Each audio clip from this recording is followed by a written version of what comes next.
형님들도 다 자빠졌다가 올라갔다가 다시 또 시켜 눌렸다가 다시 또 어떻게 좀 살아볼까 하고 눈치 좀 봤다가 그러면서 어디 가서 말도 못하고 형님들이 아빠고 남자라는 이유 하나만으로 어딘가에 안겨서 울지도 못하고 외롭게 그러고 살아가고 있는 거 아니냐고. 형님들 안녕하십니까. 결혼을 한 지가 한 3개월 됐습니다. 유튜브 영상들을 보면은 형님들이 제일 궁금해하는 게 이거예요. 일본 여자는 어떻게 그럼 다른가? 한국 여자에 비해 어떤 점이 그렇게 좋은 점이 있는가?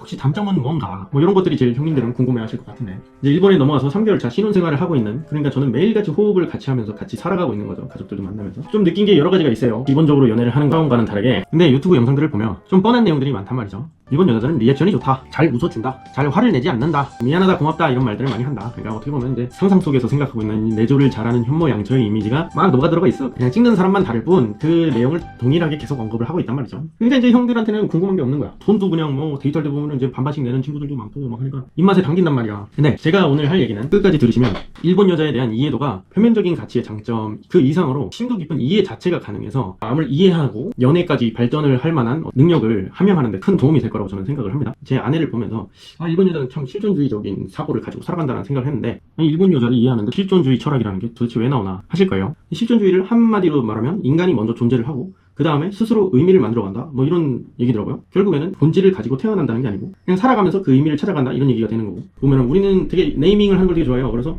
40대 넘어갔는데 이제 좀 젊은 척 하는 사람들 뭐 영포티라고 딱 정의를 때려버리고 그럼 그냥 본질을 가져버리는 거야. 그런 걸 우리나라는 참 좋아해요, 보면은. 그래서 뭐 20대 남들은 뭐 2대 남, 뭐 2대 녀 이렇게 부르고, 우리는 되게 구체적으로 이렇게 세분해서 그 사람들의 어떤 연령층이라던가 이 사람의 본질을 자꾸 정의를 하려고 하고, 그 본질을 정의를 하는 순간 이 사람은 그냥 이거다. 예를 들면 얘는 의사야. 의사가 되기 위해서 이 사람이 살아갔던 과정이나 그 의사 이후에 어떤 삶을 살고자 하는가는 별로 관심이 없어요. 그냥 의사에서 연봉이 얼마냐, 그럼 그 연봉이라는 것도 결국엔 숫자고, 그렇게 해서 본질을 그냥 정의를 하는 거죠. 한 달에 뭐 1억 이상 버는 사람 뭐 이런 식으로. 근데 실존주의 철학은 인간이 본질로서의 정리가 되는 게 아니라 그 미완성의 존재가 의미를 찾아가는 과정에서의 저항 이런 것들이 중요하다고 보는 개념이더라고요. 그냥 냉정하게 얘기를 하면 저는 우리 와이프에 비해서 나이도 11살이나 많고 직업도 없는 상태인 거죠. 비자도 결혼비자 심사 중인 체류 자격이기 때문에 완전히 재류 자격을 가지고 있다고 볼 수도 없어요. 결혼을 한 거랑 비자는 또 다른 거거든요. 이거 헷갈려 하시는 분들이 계신데, 불안하죠. 지금 얘기만 들어봐도. 나이도 11살이 많아. 그러니까 무조건 와이프보다 나는 빨리 죽을 거란 말이지. 안 그래도 남자가 수명도 짧은 데다가 일본 사람들이 오래 살기로 유명하죠. 그러니까 뭐 심하면은 내가 한 30년 빨리 죽을 수도 있어요. 그러니까 영원히 같이 있을 수도 없다는 것도 알고 있는 거예요. 직업도 지금 원래는 내가 한국에서 일을 잘했을진 몰라도 여기 와서는 할 수 있는 게 지금 없어요. 지금 뭐 재류 자격을 받은 상황이 아니니까 뭐 제가 여기서 갑자기 일을 하면 불법이 돼요. 오히려 마이너스는 마이너스인 거지. 먹여 살리기 위해서 이 어린 친구가 나가가지고 아침마다 추운데 출근을 하고 있는 상황인 거죠. 전통적 사회 역할론적인 측면에서 보면 30대 중반의 남자가 회사를 나가지를 않고 지금 이 영상을 찍고 있으니까, 그리고 이 영상을 찍는 이 힘의 원천이 11살 어린 이 일본 여자 와이프란 말이죠. 그럼 이성적으로 판단하면 이런 선택을 하겠냐고. 우리 반도에 살고 있는 여자분들이 이런 선택을 하겠냐고요. 뭐 밀어주는 사람이 있을 수도 있겠지. 근데 많겠어요? 우리 지금 보고 있는 형들이 30, 40대 형들이 많다는 걸 나도 알고 있어요. 형들이 생각을 해봐. 지금 이 조건에서 나를 사랑하는 마음으로 함께 해줄 수 있는 여자가 우리 지금 반도 안에 있나요? 흔치는 않겠죠. 받고 싶어하고 누리고 싶어하는 그 모든 것들을 참아야 되는 상황이 또 있어요. 일본 남자친구, 일본 남편 있는 친구들이 있을 거 아니에요. 그러면 그 남자친구 남편들이 해줄 수 있는 차로 가끔씩은 퇴근할 때 마중을 온다던가 하는 것들, 그런 여유를 나는 지금 보여줄 수 있는 게 단 하나도 없어요. 그럼 본질적으로 나는 지금 남편의 역할을 그러다 보니 제가 연말도 그렇고 지금 또 연초가 되다 보니까 생각이 여러모로 많아져요. 어떠한 삶의 태도를 가져야 하는가 이렇게 공부를 하다가 제 일본 아내를 대입을 해보면 의미가 보장되지도 않는 선택을 반복해서 스스로 갱신을 하고 있는 존재라는 거죠. 이걸 다시 또 풀어서 말씀을 드리면 제 와이프는 제가 이 유튜브로 언젠가 성공할 거라는 보증도 갖고 있지는 않은 상황이고요. 지금의 상황이 본인에게 합리적이고 유리하다는 계산도 존재하지 않고요. 심지어 제가 기능적으로 남편의 역할을 제대로 수행하고 있다고 보기도 어려운 거를 본인도 명백하게 인지를 하고 있는 상황이란 말이죠. 그럼에도 불구하고 저에게 불만을 말하지도 않고요. 저의 이 무력함을 교정하려고 하지도 않고, 그럼에도 불구하고 사랑해, 좋아요라는 말을 조건 없이 계속 반복을 하고 있단 말이에요. 그리고 아시겠지만 일본 집이 너무 추웠잖아요. 아침에는 훨씬 더 추워요. 그럼에도 불구하고 꾸역꾸역 옷을 입고 화장을 하고 출근을 하러 나간단 말이에요. 그리고 와이프가 출근할 때 들고 가는 가방이 있는데 여기에 마중을 나가서 퇴근해서 돌아올 때는 제가 꼭 그 가방을 들어주거든요. 근데 그 가방 무게가 제가 볼 때 8kg가 넘어요. 보온병이니 작은 컴퓨터니 키보드, 영업 노트 같은 거, 고객들 정리되어 있는 거, 두꺼운 거, 화장품이라던가 여러 가지가 들어가 있다 보니까 그거를 이렇게 짊어지고 그 추운데 그리고 이제 열심히 또 출근을 하는 거예요. 그럼 그 뒷모습을 보고 있으면 내가 참 눈물이 나올 것 같구만. 나의 무력함과 부조리함과 기능적으로 수행하지 못하고 자랑할 수 없고 카메라에서 유튜브를 하면서 자백이나 하고 있는 남편을 보면서도 옆에 있는 것만으로도 나는 너무 행복해 라고 말을 해주니까 뭔가 우리가 생각했던 전통적인 성 역할과 고정관념을 벗어나서 그냥 나라고 하는 사람의 그 존재 자체를 인정을 해주고 이 사람을 어떤 본질 속에 가두려고 하질 않고 그냥 그 옆에 존재함으로써 그 의미를 다 한다라고 나한테 얘기를 해준단 말이에요. 그런 이야기를 들으면 들을수록 만약에 이 영상이 조회수가 안 나오더라도 편집을 하는 게 눈이 빠질 듯이 아프더라도 혹여나 누군가에게 욕을 얻어먹더라도 내가 다시 이 행동을 반복하고 저항할 수 있는 여지를 준다는 거예요. 그게 정말로 일본 여자의 훌륭한 점이라고 나는 생각해요. 모든 한국 여자가 그렇지 않다라는 말도 절대 아니고 모든 일본 여자가 다 그렇다라는 말도 아닙니다만은, 근데 이런 일이 일어날 거라고 상상조차 하지 못했던 제가 현실을 그렇게 살고 있다라는 거는 말씀을 드려야 되는 거죠, 형님들한테. 그리고 이 철학에서 말하는 사랑이라는 거는 그 사람을 자유로운 상태로 인정한다는 걸 말한대요.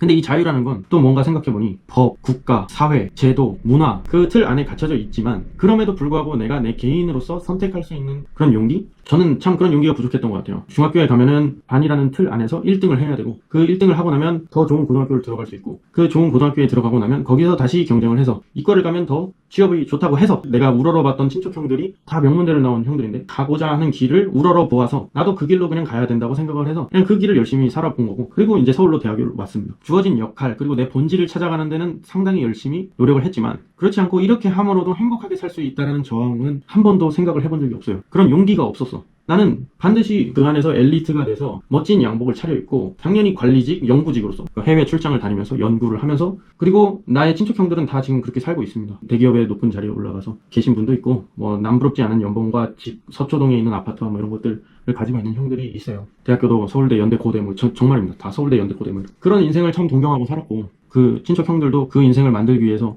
고군분투한 노력과 흘린 피땀과 납부한 세금을 생각하면 나 같은 사람이 도달할 수 없는 경지에 이르고 있는 것이니까. 근데 일본 아내를 보면요, 그 어떤 누군가가 정해준 길도 그렇게 열망하지 않고요, 본인이 가장 사랑하고 항상 옆에 있는 남편이 그렇게 되라고 말을 하지도 않고요, 그런 남자들과 나를 비교를 하지도 않고요, 본인이 나를 부양하고 있음에도 불구하고 내가 그 역할을 해야 된다라고 강요하지도 않고요, 그리고 이러한 상태를 실패한 남편이라는 정체성을 부여하지도 않아요. 그리고 지금 이 유튜브가 빨리 나아져서 돈을 매달 얼마라도 벌어와가지고 성공시켜야만 하는 프로젝트라고도 하지를 않아요. 그냥 내가 이렇게 존재하고 이거를 만들고 있는 자유의 인간 그 자체로 인정을 해주고 있어요. 이렇게 무력하게 형님들 앞에 고백을 하고 있는 그 모습 자체도 나의 자유의 한 면으로 인정해주고 있는 걸지도 모르겠어요. 그리고 이게 실존주의적인 측면에서 보면은 굉장히 높은 차원의 실존적 태도라고 합니다. 근데도 항상 카이드는 저한테 그래요. 살아가는데 딱히 특별히 의미가 있는 건 아닌데 그렇다고 당장 죽을 이유가 있는 것도 아니라고, 그냥 내가 옆에 있으면 그것으로 즐겁고 그 외에 그 어떤 것도 필요하지가 않고, 자기가 회사에서 일을 하게 돼서 정말 다행이라고 해요. 왜냐면 그 일을 해서 자기가 급여를 받을 수 있으니까 오빠랑 함께 있을 수 있어서 그게 너무 행복하다고 해요, 저한테. 근데 지금 이 말에서 머리가 띵한 형들이 있다면 아마 이런 생각을 했을 거예요. 결혼정보 업체에서 그냥 얘기하고 있는 것만 봐도 단순하잖아요. 모든 걸 다 본질화시켜서 이 사람이 무슨 직업에, 연봉에 얼마에, 키가 몇 센치에, 몸무게가 몇 킬로에, 뭐 집안의 재력이라던가 뭐 이런 별의별 복잡한 걸 다 따져서 그 사람을 객체화한 다음에 그 기준에 들면은 어떤 여자랑 결혼을 할 수 있고, 말씀드린 기준에서 모든 것들이 다 탈락하는 사람은 도태됐다고 하고, 그래서 그 도태남이라는 단어를 또 만들어가지고 그 사람을 또 도태된 인간으로서 또 그 본질화를 하고, 그러니까 그 사람이 면면을 들여다보고 어떤 과정을 겪어서 살아오고 앞으로는 어떤 일들을 해낼 수 있는 것인가에 대한 관심은 전혀 없는 거죠. 그만한 싸구려 천민 자본주의가 없단 말이에요. 제가 생각하는 남자로서의 어떤 책임감이나 이런 거에 비해서 해낼 수 있는 것들이 현실적으로 무력감을 느끼고 있는 것도 사실이죠. 뭐 노력에 비해서 희망하는 결과가 불일치하는 상태인 거고, 이전까지 쌓아온 커리어에 비해서 뻗칠 수 있는 영향력이 미비한 상태인 것도 맞고요. 그리고 이런 것들을 그 철학 내에서는 부조리라고 정의를 하는데, 근데 제 와이프는 이 부조리함을 해결하려고 들지 않는 게 근본적인 차이라고 할 수가 있을 것 같아요. 그러니까 이걸 보고 계신 결혼하신 형님들은 얼마나 외로움 속에서 처절하게 살아가고 있는 거냐고. 안 그래요? 모든 남자들이 영원히 계속 잘 나가는 순간만 살고 클라이막스 속에서 반짝반짝거리고 수트를 입은 상황에서 살고 있냐고요. 형님들도 다 자빠졌다가 올라갔다가 다시 또 찍혀 눌렸다가 다시 또 어떻게 좀 살아볼까 하고 눈치 좀 봤다가 이랬다가 저랬다가 하면서 또 스스로 괴로워하고 속으로, 그러면서 어디 가서 말도 못하고 형님들이 아빠고 남자라는 이유 하나만으로 어딘가에 안겨서 울지도 못하고 외롭게 그러고 살아가고 있는 거 아니냐고. 아들이니까 튼튼해야지, 건강해야지, 강해야지, 이런 것만 보여줘야 되고, 또 집에 돌아가면 남편이니까, 아빠니까, 그리고 회사 가면은 한 40대 중반 되고 50대 되면 내가 임원이 못 되면 잘릴 텐데, 내가 잘리면 난 지금까지 회사를 위해서만 열심히 살았기 때문에 밖에 나가가지고 뭘 해먹고 살아야 되나, 이 두려움이 엄습할 거고, 그런 거는 생각하고 싶지 않으니까 다시 회사로 돌아가서 죽을 만큼 열심히 일하고 상관들 비위 맞추고 그러지 않겠냐고요. 근데 만약에 형님들의 와이프가 그 좌절하는 형님들의 모습, 무력해하는 형님들의 모습을 보고 특별히 고치려고 들지도 않고 욕하려고 하지도 않고 충고하려고 들지도 않고 그저 옆에 있어줘서 고맙다, 행복하다, 좋아한다라고 말을 해주는 사람이 옆에 있다면 얼마나 많이 쓰러져도 나는 다시 일어날 수 있는 힘이 생길 거라고 생각을 해. 그리고 내가 그런 상황입니다. 뭐 지금 사실 나는 울고 싶은 마음이거든요. 근데 안 봐도 댓글이 뻔하지 뭐. 세금 더 내라고 나한테 그러겠지. 근데 나는 이런 사랑을 원했기 때문에 이런 선택을 한 겁니다. 본질적인 측면에서 남편으로서 기능하는 거를 이 유튜브에 의존한다는 게 상당히 비합리적인 걸 알고 있었고 지금 하고 있는 과정 속에서 그게 역시나 여전히 쉽지 않다는 걸 알고 있지만 그럼에도 불구하고 나를 일으켜 세워줄 수 있는 사람이라는 걸 나는 알아봤기 때문에 다시 이 영상을 찍는 겁니다. 그리고 다시 나는 편집을 하겠죠. 언젠가는 밥벌이를 할 수 있는 날이 찾아올 수도 있겠죠. 그리고 이런 메시지에 공감해 주시고 응원해 주실 수 있는 형님들이 옆에 있다 그러면 나는 더더욱 강해지겠죠. 그리고 이런 생각을 하고 있던 와중에 와이프한테 메시지가 딱 왔어요. 아, 내 와이프는 실존주의 철학자임과 동시에 엄청난 깨달음을 얻고 있는 상태였으며 그 힘으로 무력하게 좌절을 겪고 있는 자기보다도 11살이 많은 백수 남편을 구하기 위해서 달리고 있었구나. 그리고 삶의 전선에서 혼자 당당하게 싸워서 돌아오고 있구나. 내가 가방이라도 들어줘야지 하고 갔다 왔습니다. 역까지. 근데 그것마저도 무거우니까 들지 말으래요. 자기가 든다고. 형님들이 나 우는 것만 자주 봐가지고 이 새끼가 울고 새끼구나 생각을 하시겠지만 제가 그렇게 여자 때문에 울고 하는 사람이 아니었어요.